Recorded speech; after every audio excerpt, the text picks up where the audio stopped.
Welcome to Self-Love Ignited. My name is Katie Allen. I'm a certified health and life coach, and we are here to talk all things self-love, self-acceptance, body image, health, and total well-being.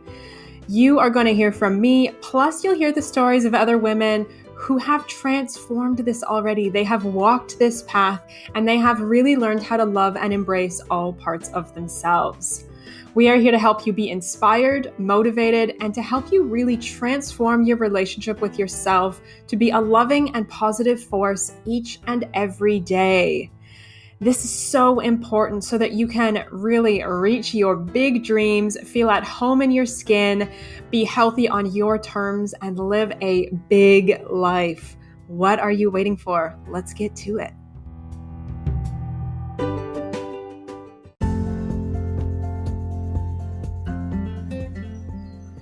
On today's episode of Self-Love Ignited, I am speaking with Arlene Santiago. Arlene is a health transformation coach and mom of 3. She helps busy moms lose weight, increase their energy, and boost their confidence. Arlene was so kind as to come on and share with us her journey of getting married, having 3 little ones, and really feeling disconnected from her body. Going from there to reclaiming her body, reclaiming her health, and creating a loving, caring relationship going forward.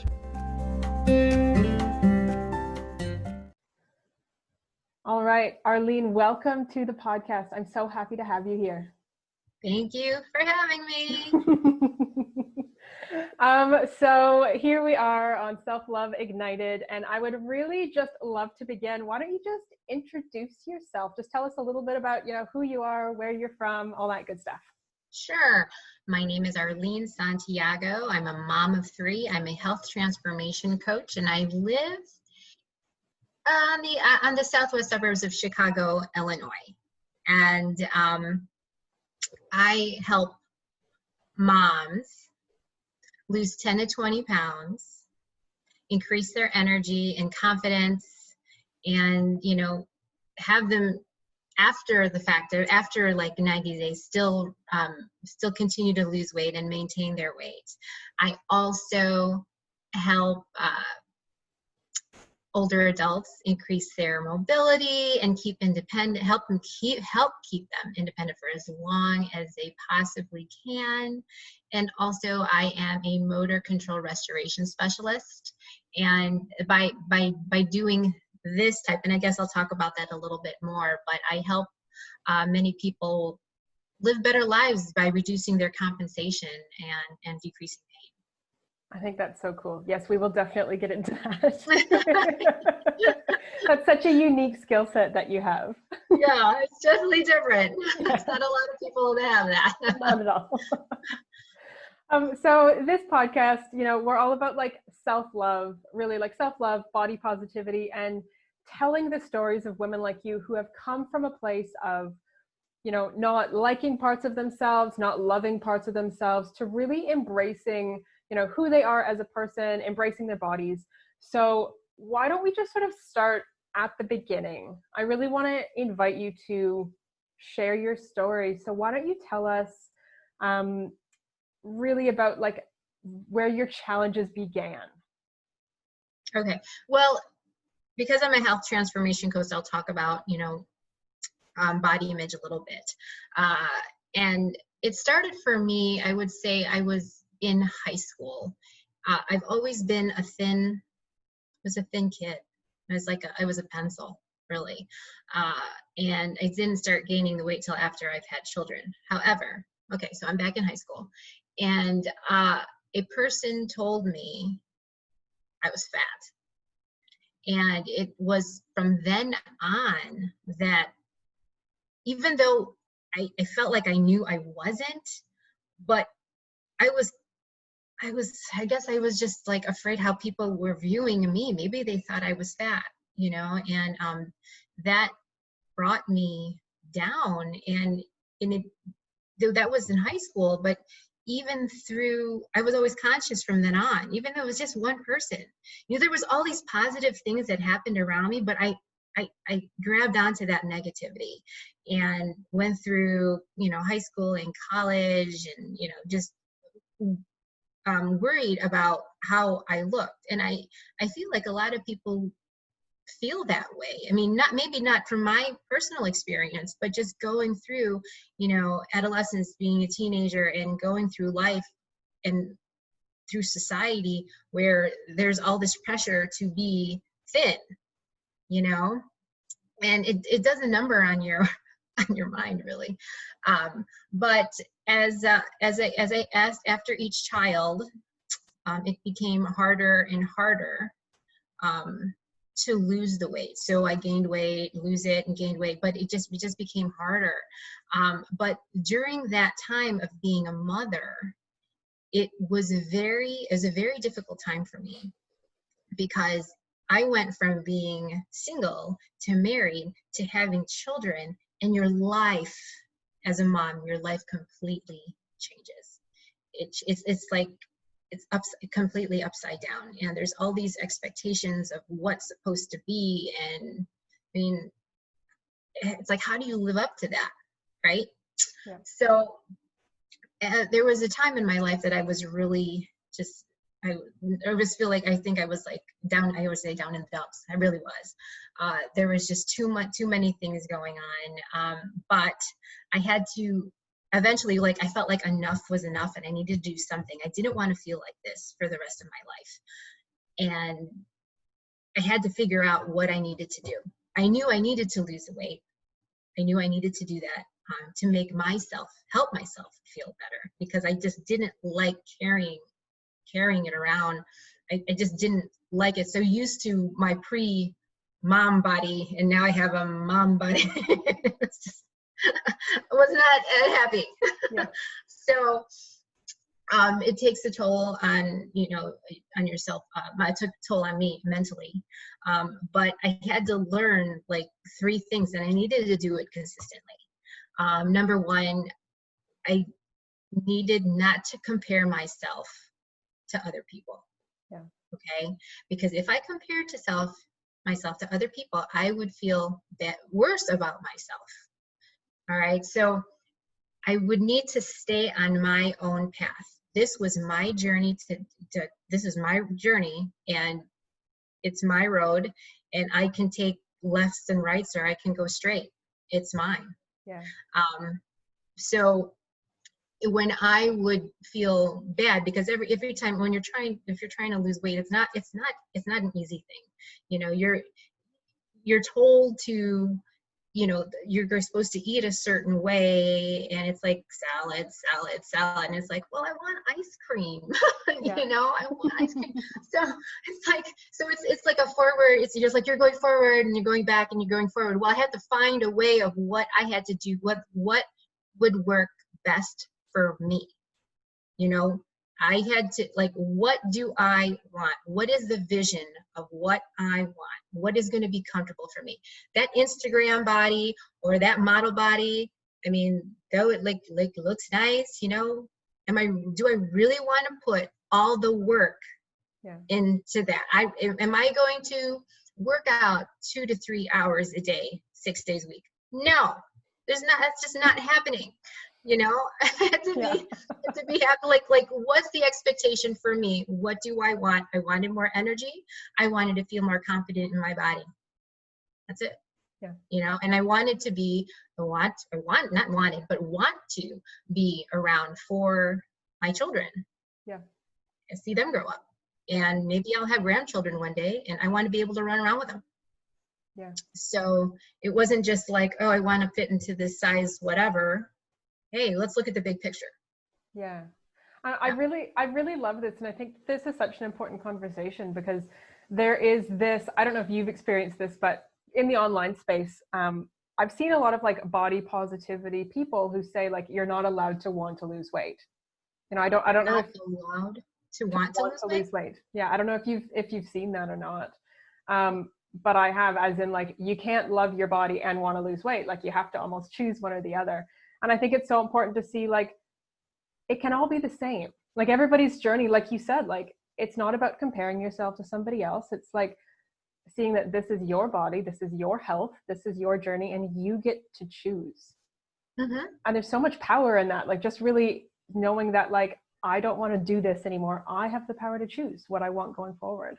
Yeah, absolutely. And I think, yeah, there is a lot of power in that. And there's a lot of power in knowing that you can choose and you don't have to listen to, let's just say, the marketing, or listen to family members, you know, like, oh, this is the way to do it. This is the only way to do it. And why aren't you doing this? Or, you know, it's a lot. It's a lot. I think we are all individuals. We are here on earth to grow. Yeah. Okay. We're not here to stay stagnant. What, you know, it's your choice how far you want to grow and what you're happy with. You know, it really is. I mean, I have a vision for myself, and I mean, you do too. Yeah. And we have different expectations, and I think I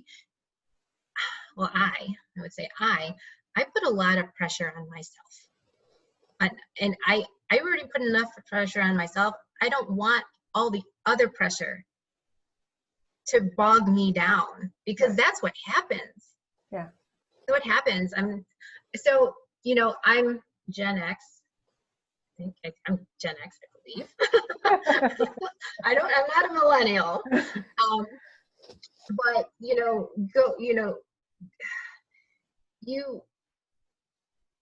we were told that we could be anything we wanted to. Yeah. Okay, as long as you worked hard for it. We all need to work hard for what we earn. However, if you're working so hard for that expectation that you can have everything, and yes, you can have everything, but there's things that still fall by the wayside. And a lot of times your health is one of them. Yeah.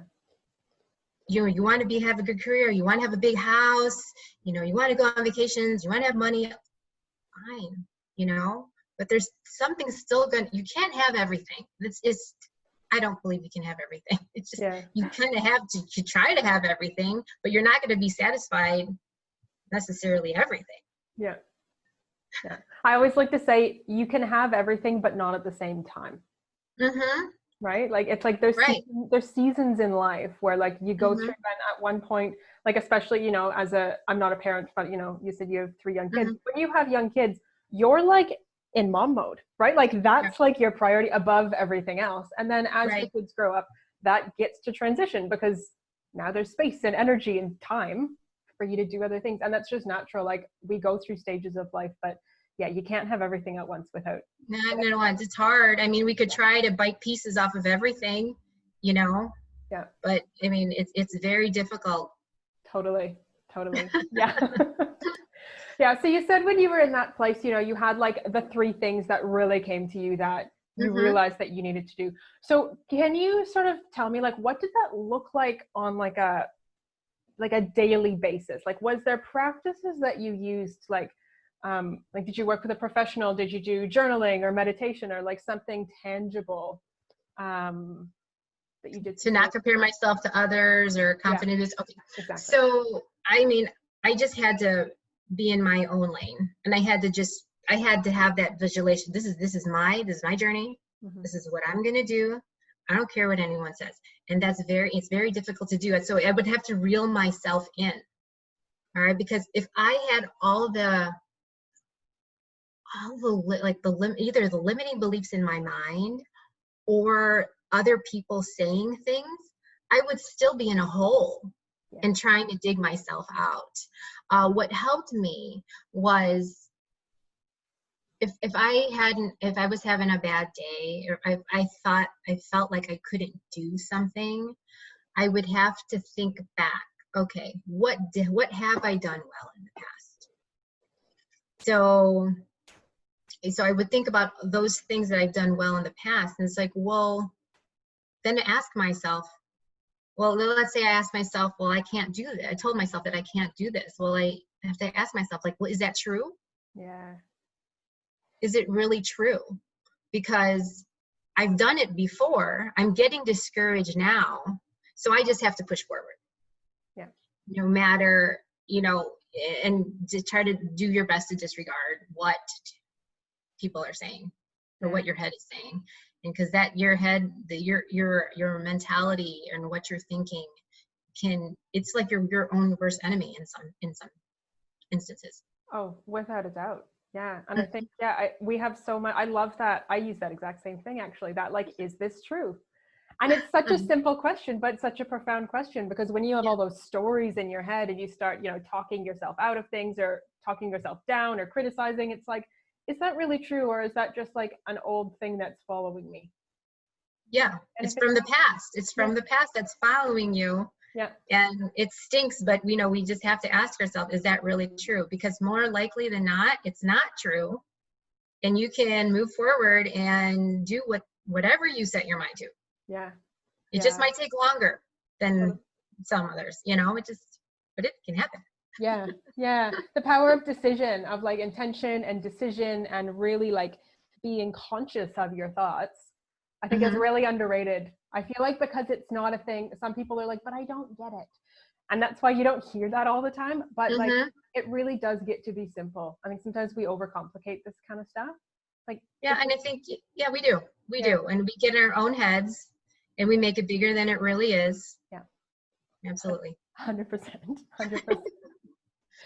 So I would really just love to hear from you, where the podcast is Self-Love Ignited. That's really the theme, is, transforming this relationship with yourself from, a harsh or critical one to a loving one. Do you personally, do you identify with the term self-love?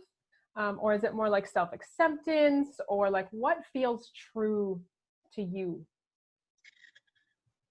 I believe in self-love. I do believe that you have to love yourself in order to help others as well. I think, how like they had say, if you want to save lives, you're in the airplane, you got to put your mask on first before you help other people. Yeah. I do believe that. And I didn't realize that, I guess, till more recently, within the past 10 years, because there's all this pressure to please other people. Yeah. And if you're pleasing other people, how are you happy with yourself? You have to be happy with yourself. You have to know what you like, what you don't like, what you can accept and not accept from people. Yeah. You have to have respect for yourself. For example, when I'm this area of down in the dumps, that I had mentioned, there was a realization that those people that have brought me down, that I needed to step back. Like, they're still in my lives. I love them very much. But if they were to say something or get a certain look or whatever, I'd be like, you know what? Step back, Arlene, because you don't want to get involved in that conversation. You don't want to get involved in that with that situation, because something will happen and you will not feel good about yourself. So I'll step away.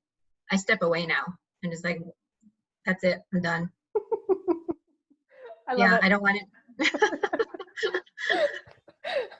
Yeah, because that's just really, in my head, like, that's just taking responsibility for yourself and for your emotions and for, what happens in your brain and what's in your life, instead of letting somebody else dictate everything that comes at you. That's just you going, no, I'm not choosing this. I'm choosing this other thing, which feels better.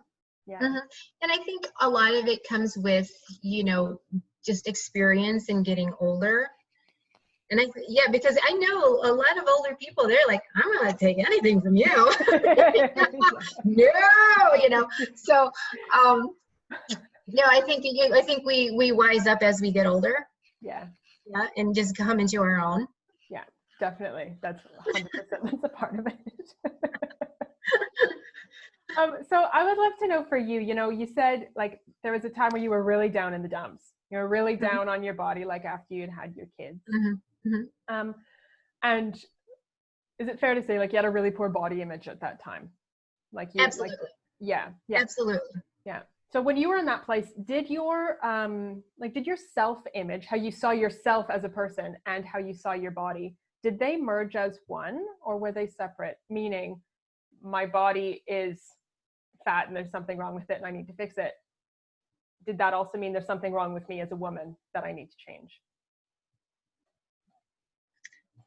Yeah, I think they merge as one. I think if you are confident in your body, you know, if you have a confident, if you are confident about yourself, you don't necessarily worry about your body so much, or you're like the changes, the transformations will come, you know, Yeah. eventually, you know, or you'll see changes. But you know, when I was down in the dumps, as I keep on talking about, I felt fat. I felt worthless. I was overwhelmed. And I didn't know why I was on this earth. Yeah. I didn't know why I was here. Like, what am I doing? What's the point of this? You know, I mean,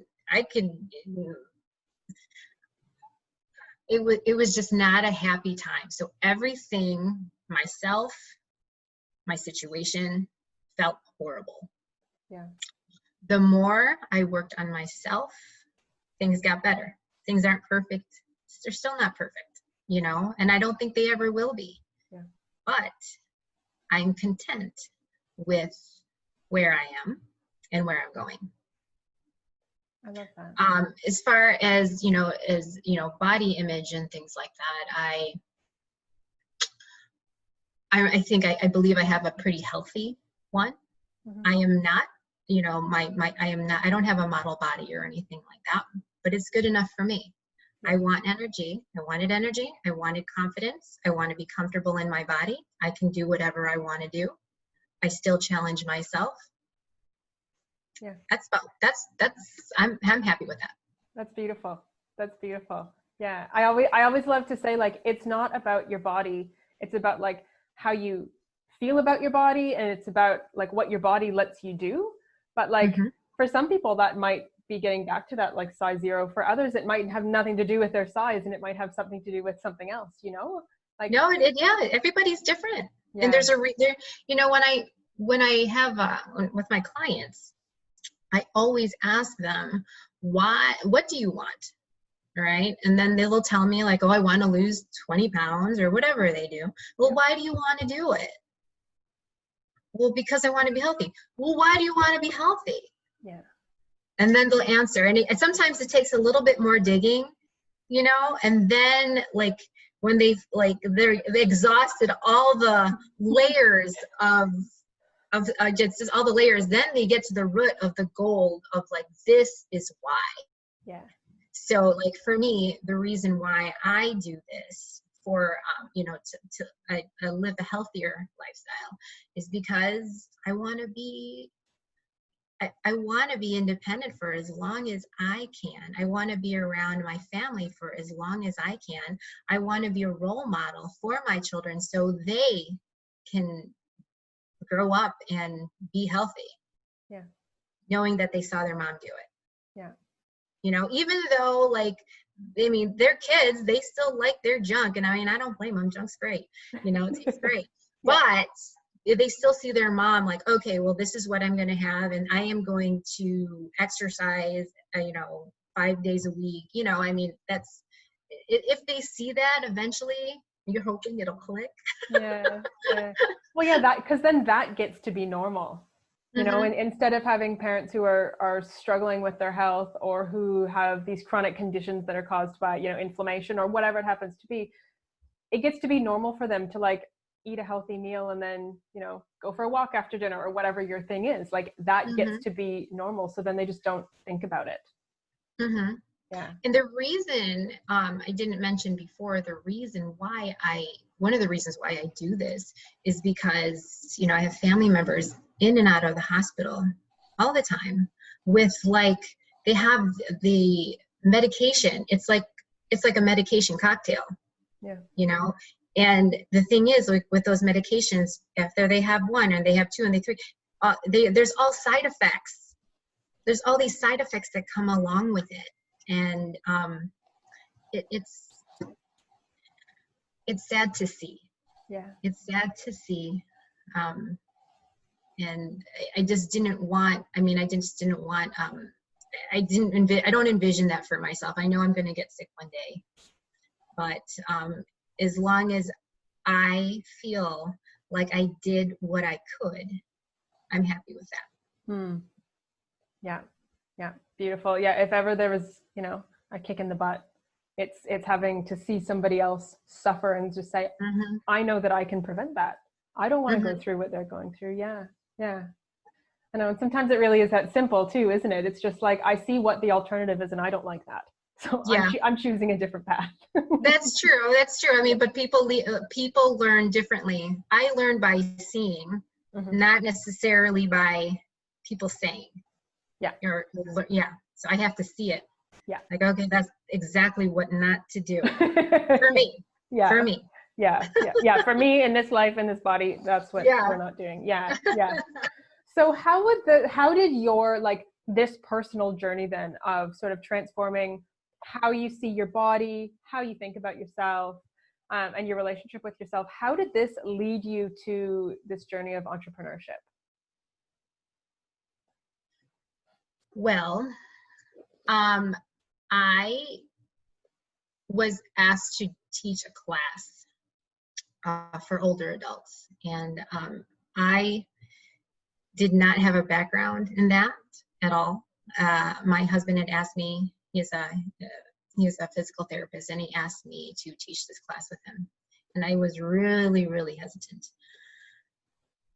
And I did teach it. And it was it was 8 classes, 2 hours a week. Okay. So it was the second class. Someone had come up to me and just thanked me for the information that was provided. And I was taken aback, but I was like, thank you. But then later on, I thought about what that lady had said to me. And it really struck a chord. Like, you know what? This is what I'm supposed to be doing with my life. This feels great. That gratitude that someone had for something that I had helped, that was it. That was it. And I love seeing people improve, not only physically, but mentally. Yeah. Because they change, the confidence changes, the energy, their aura changes, it seems like, when they start to feel better. Yeah. And I love being part of that process. I absolutely love being part of that process. As far as being an entrepreneur, it's not easy. That's for sure. I think you have to have some thick skin here with it, because nothing's ever it's not going to all go. Do you hear me? Yep, I can hear you. Okay, sorry, something happened to my computer. Oh shoot, what was I saying? You're saying it's never gonna, as an entrepreneur, it's never gonna all go. Yeah, it's never gonna go as planned. It's not gonna go as planned. You think you're hoping that, it's within 6 months you're gonna be, it's gonna be great and rolling, but it takes a lot of dedication to do this. Yeah. And you get your ebbs and flows, you get your ups and downs, and when you're down, you just have to get back up and just keep going. And I have kept going despite things going sour sometimes, because I love what I do. So I think about it in a way of, if there's a Kevin Costner movie called Field of Dreams, and they said, if you build it, they will come. So I'm building and I'm building and I'm building, and they're coming, and I think what it is that when people see what you can do, and that you love to do it, and they see that, I can't, trying to find the word, they see that you love what you do. Yeah. They love what you do. And sometimes it's infectious, they're like, oh yeah, I think I like her, Yeah. I think she's pretty cool. And I'm not, I can't work with everybody. You know, I can't work with everybody, but I can work with the people that can identify with the message that I give. Yeah, 100%. 100%. And do you think, if you, and I didn't tell you I was going to ask this question, this is like a surprise. Surprise. No, I'm just curious, like, if you hadn't really like transformed your body image, if you hadn't gone down that path, do you think you ever would have been brave enough to start your own business?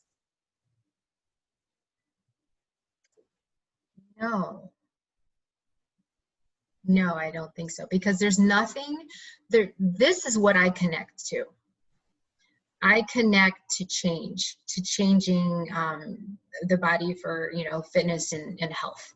And I absolutely love it. So, and I needed it to feel like all the other women, not maybe all of them, but a lot of them feel, to help me grow. Yeah. You know, and I think I 100% believe in your failures you turn your failures into something, you know, something better, and we learn from them. 100%. I couldn't agree more. Yeah.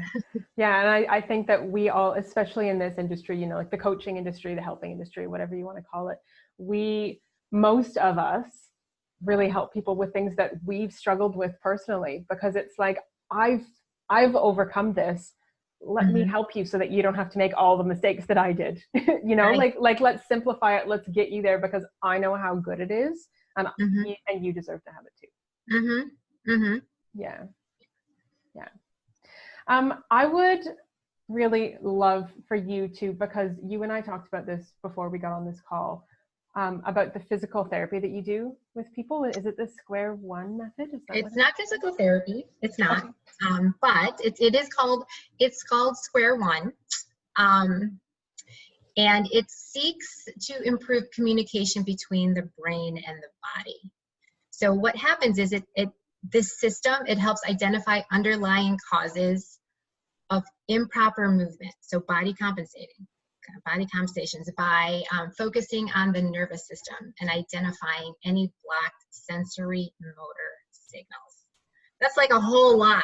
That's so right? Cool. Like, what? What is that? So if let's think about it this way. If you've had, like, even if you sprained an ankle, right? So you remember limping, right? You break anything, there's something that happens where your body's compensating. It doesn't move the way it was originally.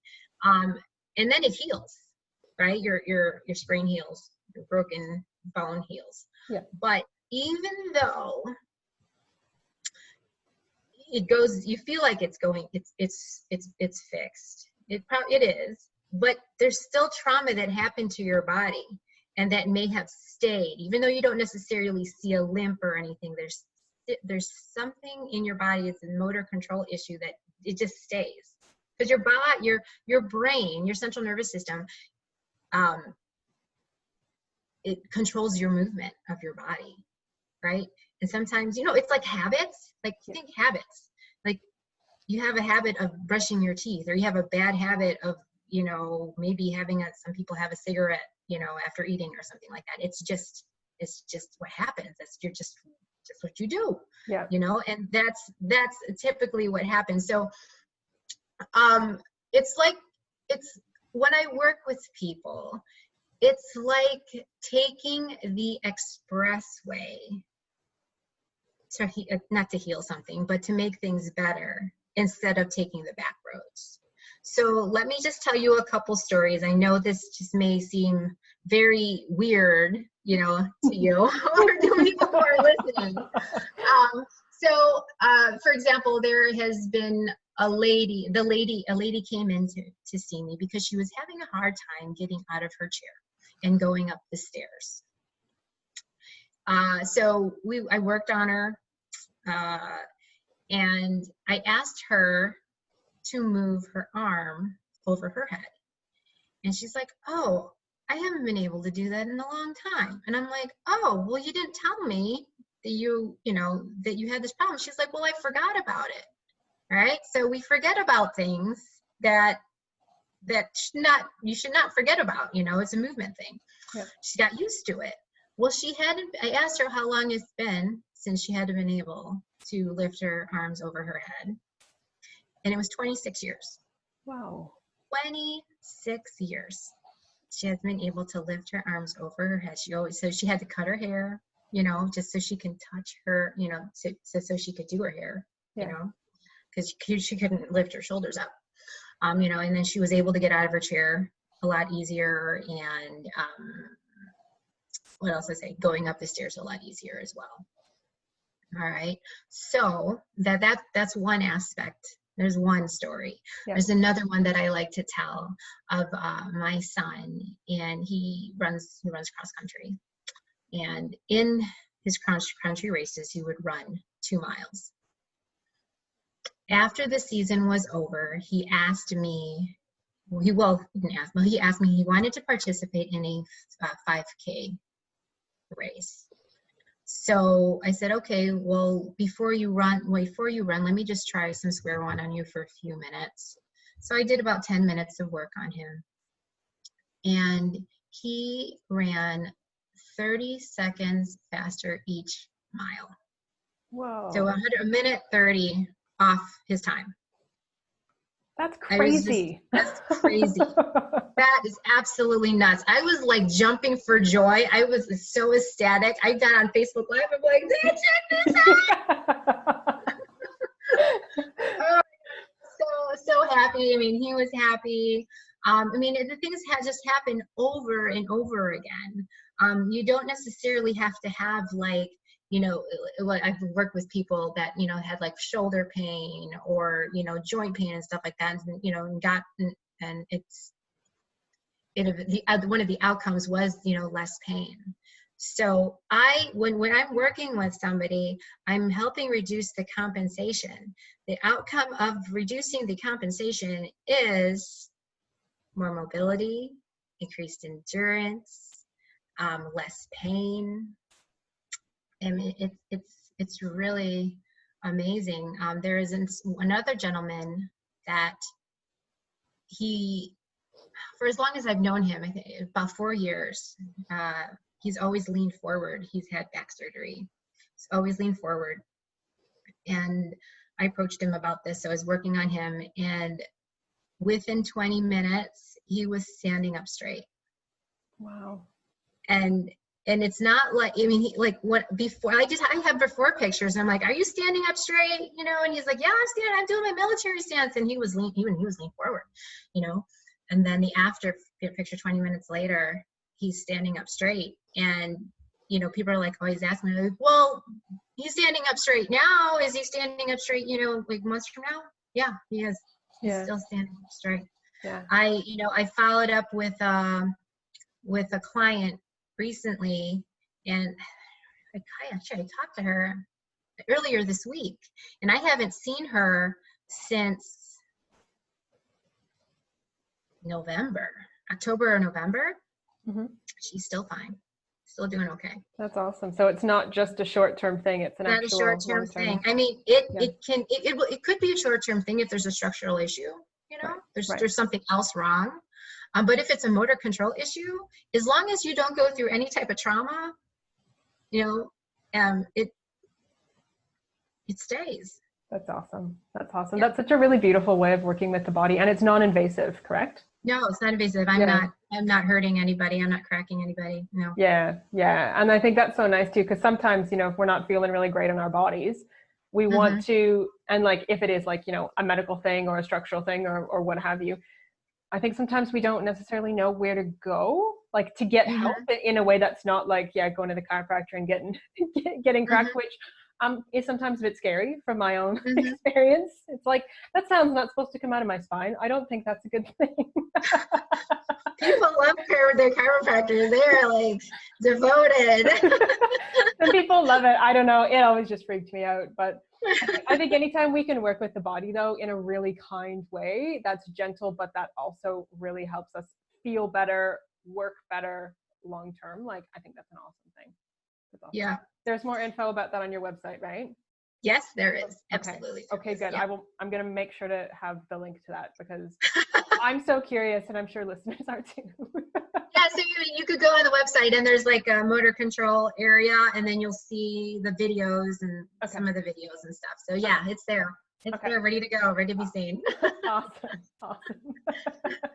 So as we sort of get ready to wrap up, I would just love to hear from you, from everything that you've been through in your life up to this point, from all of your own experiences, if there was one like self-love exercise or practice that you would recommend for listeners to implement in their own lives, what would it be? Just one?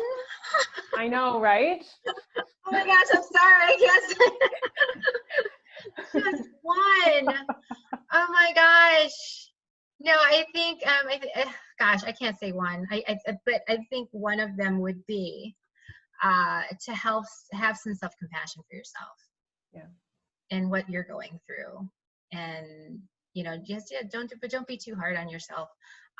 But know where you're going and what your destination will be, and form a map. Have a map of like what your steps are to get there. Yeah. I love that. Yeah, self-compassion is priceless, in my opinion. Priceless. It makes a world of difference. Okay, beautiful. So, like exercise and healthy eating and all that stuff, but I know. It's all part of it, right? But I think the self-compassion is kind of like the overarching thing that really needs to carry out through all those other areas, right? Yeah. Okay. Yeah. Beautiful. So, if listeners really want to get in touch with you, where is the best place for them to do so? They can go on my website, www.arlenesantiago.com. Beautiful. And I'll make sure to link that in the show notes, so it's a really easy click through. Okay. Sounds good. Beautiful. Arlene, thank you so much for being here. I really, really appreciate your time and you being willing to share your story and how you help people. I think that's awesome. Well, thanks for having me. This is great. Thank you for being here and thank you for listening. If you want to get in touch with Arlene or find out more about the incredible work she does, check out all of the links down in the show notes. Also, if you want to be part of the free self-love Facebook community, come on over and join us. The link is down there as well. Here is to loving and accepting all that you are.